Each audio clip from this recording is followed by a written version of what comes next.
gifts I bring to this community are love, genuine acceptance, leadership, heartfelt hugs, and my song. We're very blessed to be singing for you this morning.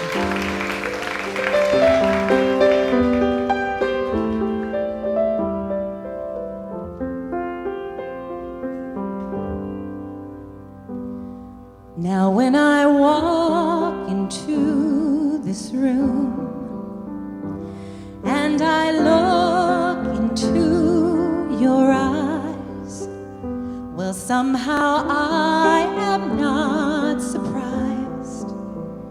It's like I've known you all of my life. The sweetest place I've ever known, a place to rest and know I'm not alone. With all those years out on my own, well, I finally found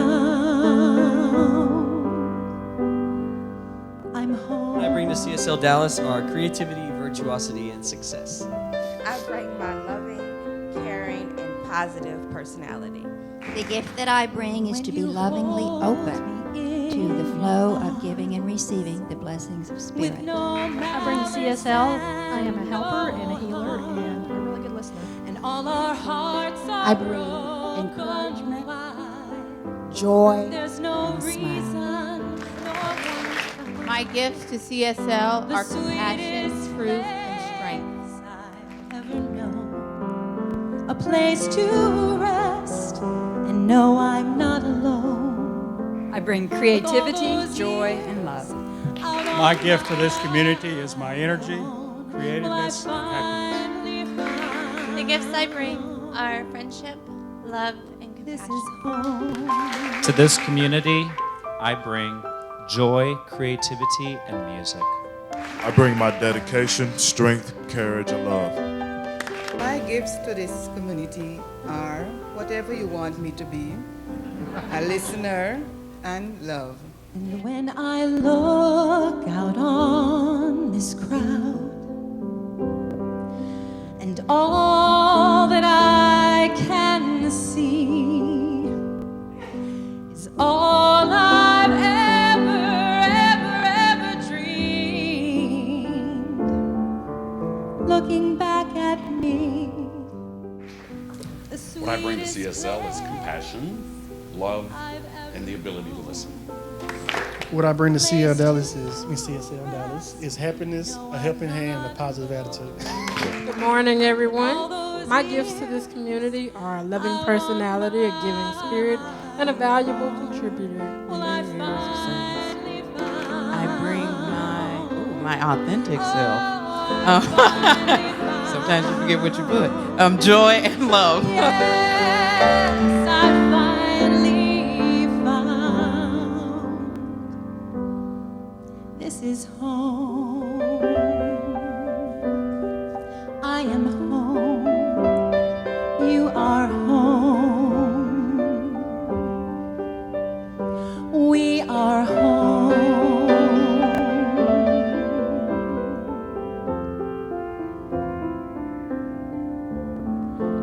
Welcome home.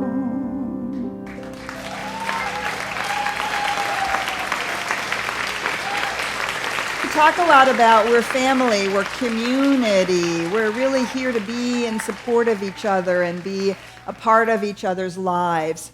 And so when we come to New Member Sunday, it's always an interesting question, why should one become a member? What does it mean to be a member? What are you becoming a member of? And so this is something that has occurred to me many years ago, and it is my guide, and Karen and I speak a lot about this when we're thinking about how we are moving forward as a community. The organization called CSLDallas, the Center of Spiritual Living, is a container in which the community, CSLDallas, a Center for Spiritual Living, grows and thrives. You see, we are the community. What you just felt here, holding our hands and seeing the truth about each other, seeing the God presence in each other, knowing that we're here to support each other, that's the community. And then we have this thing called the organization, which is our leadership and our staff and the classes and the programs and the services and the things that we provide, our communications, all of the things that we do, in which we get to experience ourselves, each other, and the divine.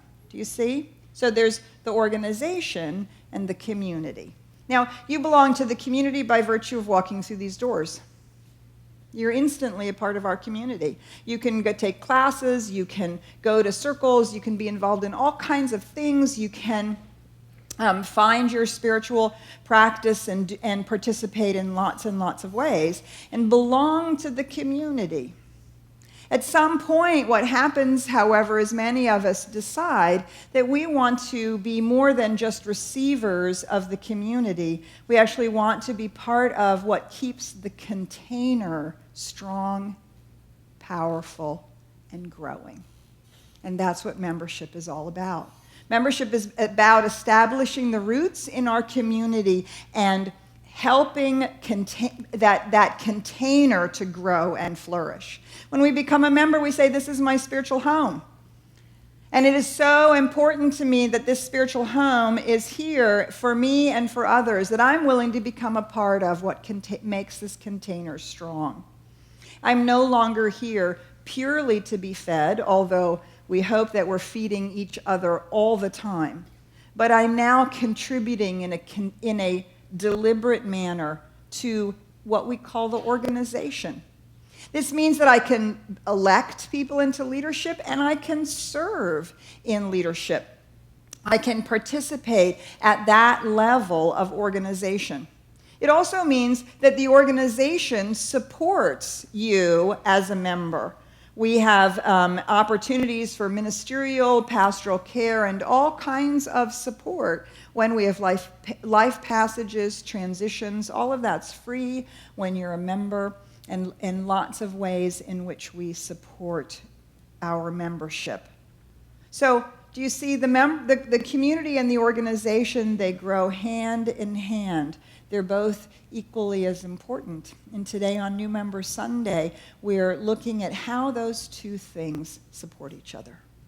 Yes, we had a beautiful memorial for one of our long-term members yesterday, Jean Edwards. And her family has been, her grandchildren have grown up here. And it was a wonderful celebration of her life, and the entire space and all of us and the pastoral care, it was all at no charge. And we got to all come together in community and to help support the family as they were celebrating her life and get to celebrate Jean's life as well. So that is, such a rich part of being a member of this community. And there are other ways that you can be a part of this community and not even be a member. And we wanted to bring those to the forefront and spend a little time, because some of you aren't participating in these ways yet. Right now, there's sort of two pillars, two ways to participate. I imagine there'll be more. But one is to participate in a Sangha. How many of you right now are in a Sangha? Raise your hand, leave it up, and look around. So we're about maybe 40% right now in this moment of the people raising their hands. So there's Sanghas and then there's circles of life. And this is a way in which we call it our small group ministries, and we care about it so much and want to give it so much time and care and attention for the sake of you being connected and supported and loved in this community, that's why we hired our beloved Reverend Patty Generous. Stand up, Reverend Patty.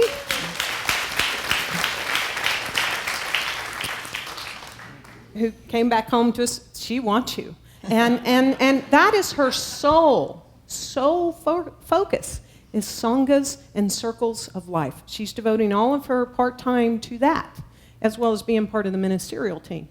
And it's what we really wanted to share today is to let you all know, the ones that are already participating and those that aren't, that what we really have a vision for this is it's a two-way communication. It's not just a one-way. And that you can communicate with us, the ministers in this community, and we can communicate and broaden your reach and support in your life. just over the past 2 weeks, without giving specifics, I can let you know that since I'm in a Sangha, one of my Sangha members reached out, did a text, taking his beloved to the ER at 5 a.m. in the morning. And the members of his Sangha started praying in that moment of moving into what could have been a critical moment in his partner's life. And prayer happened because he reached out to his Sangha.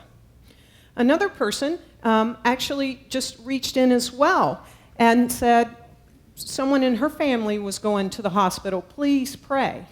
Now, the thing that we want to do now is to reach out. Not only are we praying for you, but we send that message out to your Sangha. So if you can't do it, every single person in your Sangha is also praying for you.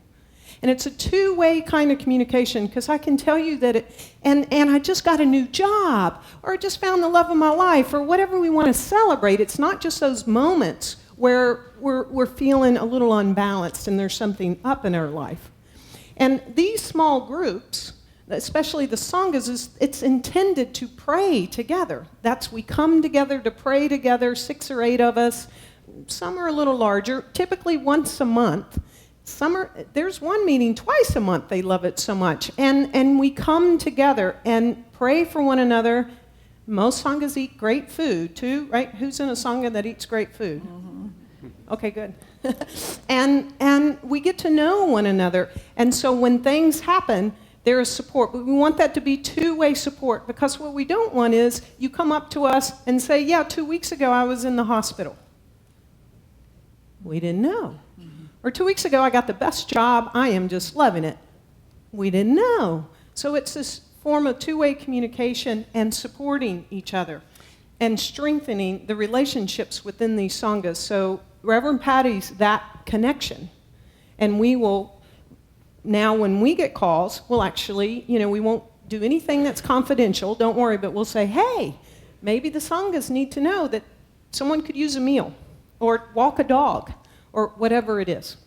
And if you're not in a Sangha, or your Sangha is not able to do that, then of course our pastoral care will step in if you have a need. And so we have a fabulous pastoral care program. Reverend Vince, will you stand up? Let us acknowledge you for being the amazing person that you are, bringing the pastoral care program. And so, you see, when we know that there's something going on, then we can really help facilitate that conversation. And so we're wanting to build that relationship at a deeper level than we ever had before. Our community is growing. It's harder and harder to keep track of that purely anecdotally, right? Have you seen somebody? Do you know what's going on? What's happening? This gives us a much clearer way to stay engaged at that level of support. Yes, and currently we have 120 people in 20 Sanghas that have been in existence. And if you don't know, right now we are doing a sign-up. This is the time. We right now do it twice a year. This is a time where if you're not in a Sangha, even if this is your first day in this community, you can say, I want to be in a Sangha where I can come together and get to know people and pray with people. And so there's a sign-up table outside, and we just started this last week. Reverend Patty told me that 14 new Sanghas have started because of this, because we've had 50 new sign-ups, and today it's still going on. You can sign up. Just sign up. We'll find a place for you. And if you live on the outskirts, how many people drive like 40, 45 minutes to get here? Look, raise your hand, right? Or more. Uh-huh. Then really, applaud them, really. And so if you want to host a Sangha, it may be other people living on the outliers, that are really driving to get here, and we want to put you in a Sangha. Our vision is we have almost 200 people right now in a Sangha. Imagine 400 people coming together in small groups and loving, supporting, and praying with one another. And if you're not in the Dallas area and you are fed by the online, we know there are a number of places actually around the globe that use our services for their Sunday morning gathering. We would support you in being Sanghas as well. So just send Reverend Patty an email. Wow. Yes, Australia. They meet every Sunday morning, and this is their service. Isn't that amazing? Online. Yes. All right, then the second way is our circles of life. And we have many circles of life, and I figured it out. You can almost belong to every one of them. But I haven't figured out how you could belong to the women's circle and the men's circle. But other than that, you know, if you're over 60, you could belong to the wisdom circle. We have an empowerment group, which is a study group on Friday nights, led by Rob Bright, the law of attraction. How many people found your way here on a Sunday through Rob's study group? Just curious. Anybody? Yep, see, there's some hands. There were definitely people at the first service. So you could do that. We have the Unexpected Income Club. How many people love unexpected income? Yeah. As you already heard from Dr. Peter, we have the LGBTQIA circle. For those of you who have asked, lots of people have asked, lesbian, bisexual, gay, transgendered, questioning, intersex, and either asexual or ally. LGBTQIA, that is the appropriate chosen name, not just our community, but that's the community-wide in the LGBTQIA community. That's what they seek to be called. So Yes. that helps you understand. There were a lot of allies out there. Lots of allies in Pride. Right? Last Sunday. So let me give you some examples of that. We have over 125 people in the Dinner Friends Circle of Life coming together once a month, meeting in someone's home, having a great meal, and just talking, sitting around, singing songs, whatever is happening at pool parties, all kinds of great things. The LGBTQIA Circle just started a couple of months ago, and they have over 130 people connected in that circle. Yeah, really. So I do notice that there's a typo. It's there? LGBTQIA. Sorry about that, you guys. yeah. I put that up there. Oh, sorry. okay. And then we just started, well, we're about to launch one, and it's called the Healthy Living Circle. A lot of us, in August, we started to eat healthy and all that, so that one's coming out. And if you have a desire to start a circle, just let Reverend Patty, I have to practice that, not me, let Reverend Patty know. And we can see about starting another circle. Good. Great. So all of these is about staying connected in the community, right? Heart to heart, soul to soul, mind to mind, in the community and what it means to be in community together.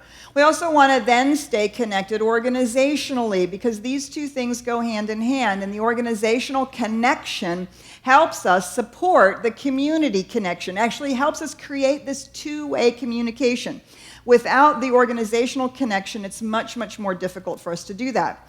So you've been hearing about it for quite a while. We want to remind you, urge you, beg you, plead with you, ask you to get on in fellowship.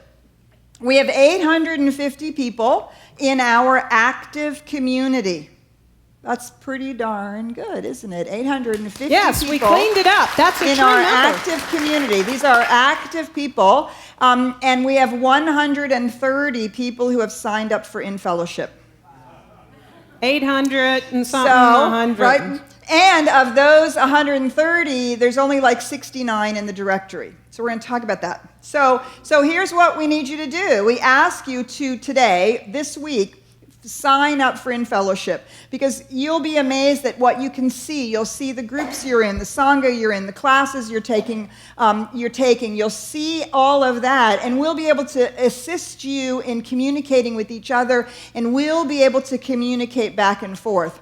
So you begin by going to our brand new website, CSLDallas.org. How many of you have been out on the brand new website? Yeah, thanks to Reverend Karen and a lot of other people, some extraordinary work. Okay, CSLDallas.org. If you go to the top right-hand corner, right next to the Give button, you're going to find Sign In. This is actually the easiest way and the best way for you, even if you once you have an account, to always get to your data information. Okay, go to CSLDallas.org, click Sign In. There, you're going to type in the email that we have for you or your name. You're either going to come up and you're going to find yourself, which is great, and you can just check your profile, or not. If you don't come up, then you want to create an account. It's very simple. Just put in your email, put in a password, and your profile will start coming up. If you think you're in the database and you don't come up, create an account anyway, because there's something in our data then that isn't quite matching what you're using. We will match them up. We will merge the two records. Don't worry about it. Okay, so create an account. And then we'll make sure that you're in there. Check your profile. Make sure it has all the correct information. Sometimes even people who are very, very, very, very involved in this community and have been for a really long time, they don't give us a change of address for 6 months. And emails change and phone numbers change. Or that they had a baby. Or, well, in your profile, you just change your information. Right. So that's true. You could add a child. Add a That's child. right. So check your profile. Make sure it's up to date. And this is a way that you can now manage your own profile. Make sure that we always have the correct information. Now, let me just tell you that when we migrated the data, there were definitely some flaws with the data. You may go out there and discover that you are the child of your child. The child's a head of household. It's so happening. just don't worry about it. Just smile, chuckle, go, oh, that interesting data stuff, and just change it around. Now, let me just tell you that this is a program that comes out of a particular point of view. So the only option is head of household or spouse. You get to arm wrestle over who's who. No partner, none of that. It's because it's head of household or spouse. Faith. So they these won't are the change it. Right. These are the only options you have. Just pick who's going to be who, and we just roll with it. It's all good. All right.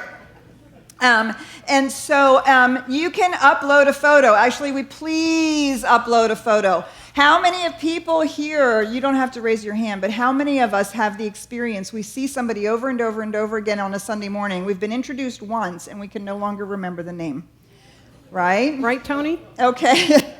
So if you have your picture there, then other people are going to be able to see, oh, I see her every Sunday. Oh, that's right, now I remember her name. Of course, if after a while you don't upload your picture, we may upload something for you. So you might not want that. We might go out on your Facebook page. Who knows? Maybe we'll put a seal with a ball on its nose. I don't know, something fun. You'll say, oh, wait, maybe I should put my own picture up there. Okay, so upload your photo. It's really great. It's really important so that we can recognize each other. And then the most significant thing that we're discovering, this was a learning on our part, is that it's an opt-in church directory, okay? We can't put you all in and then let you opt out because of the privacy settings. You have to be in charge of your own privacy settings.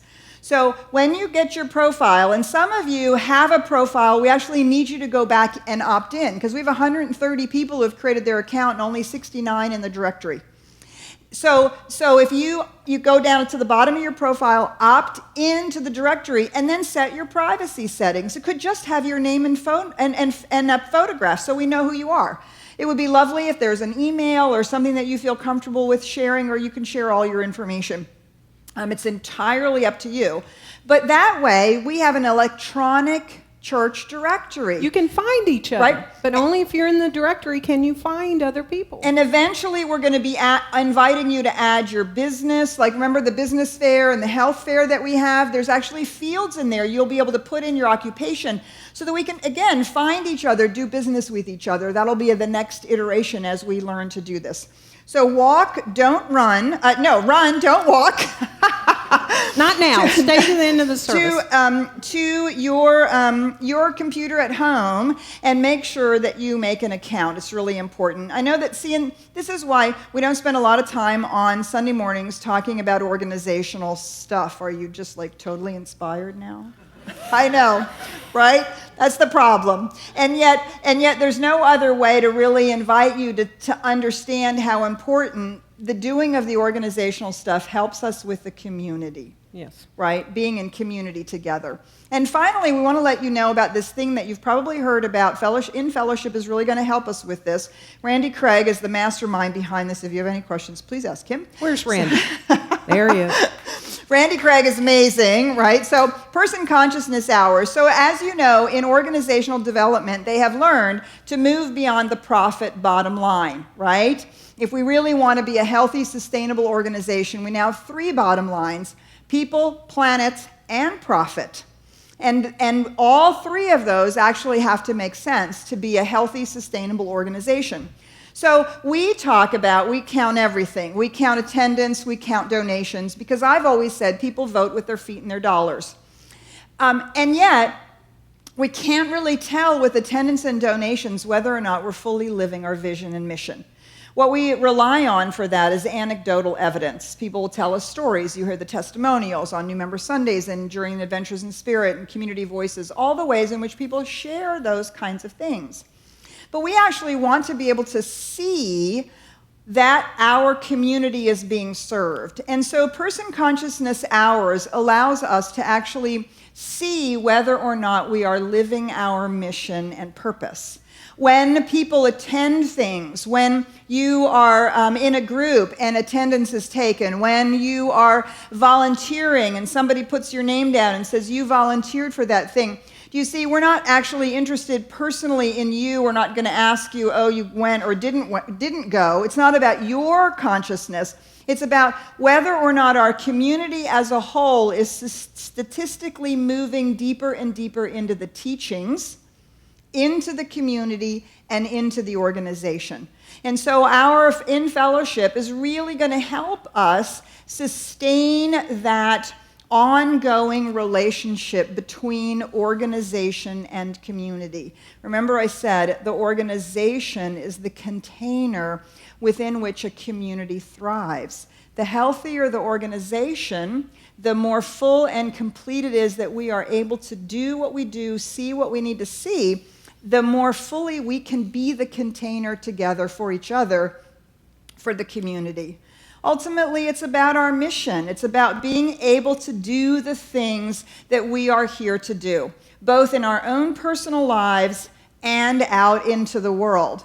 We speak about being about a world that works for everyone. We're constantly looking for the ways in which we as a community want to be engaged in that. And we are fundamentally committed to a life that works for me, to each of our own individual lives. And we know that these two things are in relationship to each other. And so we're constantly building community and teaching the spiritual practices and principles. So this really came out of our Pride, our preparation for the Pride Parade. The way in which we are about a world that works for everyone is to be a radically inclusive community. And we are building lives that work for each of us by being a spiritually progressive teaching, and that we seek to go deeper and deeper and deeper into that teaching individually and collectively. And then do you see we can be about what it is that we're here to be about, which is to make a difference, to transform our own lives, and to transform the life of our community members, and ultimately lift consciousness on the planet. So I know it sounds funny, but the reality of it is by taking care of the organization, becoming a member, getting your in-fellowship account, making a pledge, volunteering, contributing in some form or fashion to the organization, do you see, that's the pot in which the plant of our community and our ability to live our mission grows. So for those of you who joined this Sunday, welcome to the being a part of what's making that happen. Yes, yes.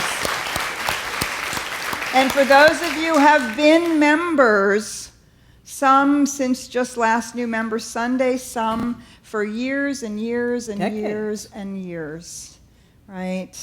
Thank you for being a part of it. Because we're in it together, and we can't do it alone.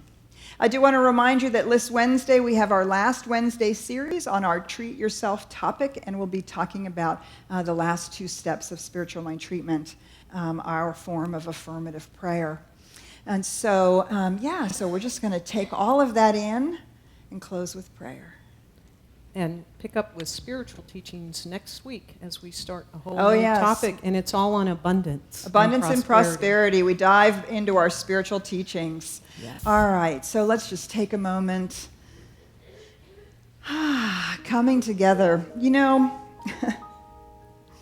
so we ask ourselves, why do we come on a Sunday morning? Why are we part of this community?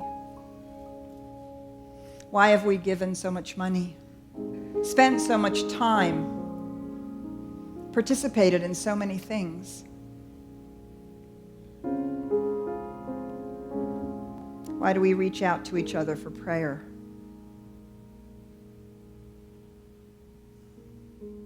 Why do we go out into the world and do work and support in our community service? It's because we recognize and understand the value of belonging. We experience the experience of community. We see that we are accepted exactly and precisely, only and completely for who we are, without expectation or judgment. We experience the blossoming of our own souls, the moving into our own destiny. We discover the oneness. We discover that right where we are, the universe is alive. And somehow, in some mysterious way, we are life waking up.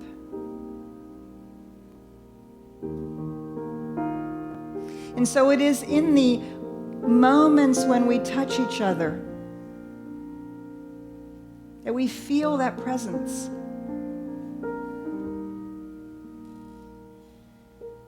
It's in the moments that we dig deep into our own teaching that our minds are opened, our hearts are lifted, our souls spread their wings and fly. And we do this not only for ourselves, we do this because we believe that each and every person on the face of this planet can have that as well. Whatever faith tradition they walk, whatever face of God they see. We know that we stand shoulder to shoulder with each individual, recognizing the glory of the divine as it is pouring itself in, through, and as life. Their life, our life, my life, your life. We recognize this is true for all beings everywhere.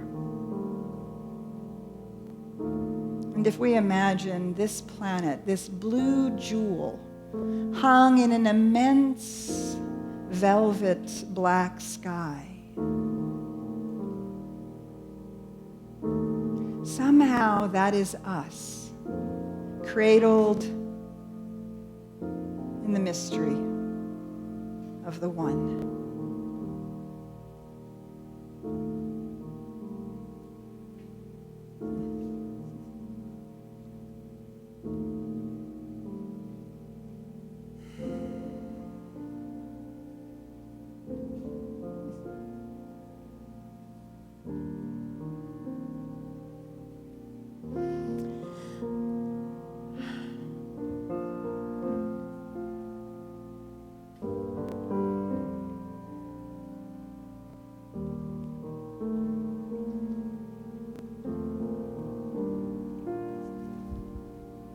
Just feel the love in this room.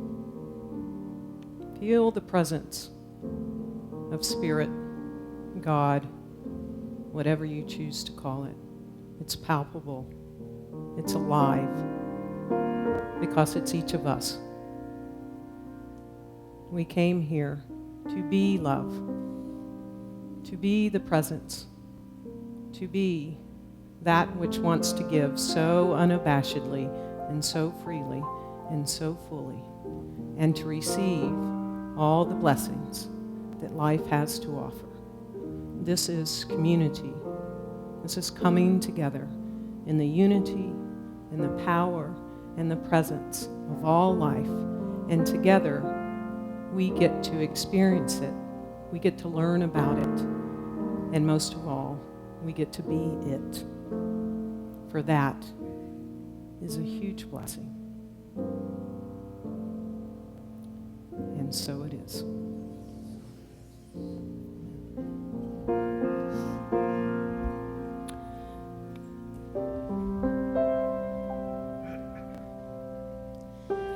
sweetest place I've ever known, a place to rest. No, I'm not alone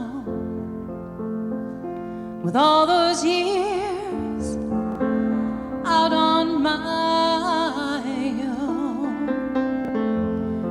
Well, I finally found, oh, I finally found, yes, we finally found. Guess what? We're home. I am home. You are home.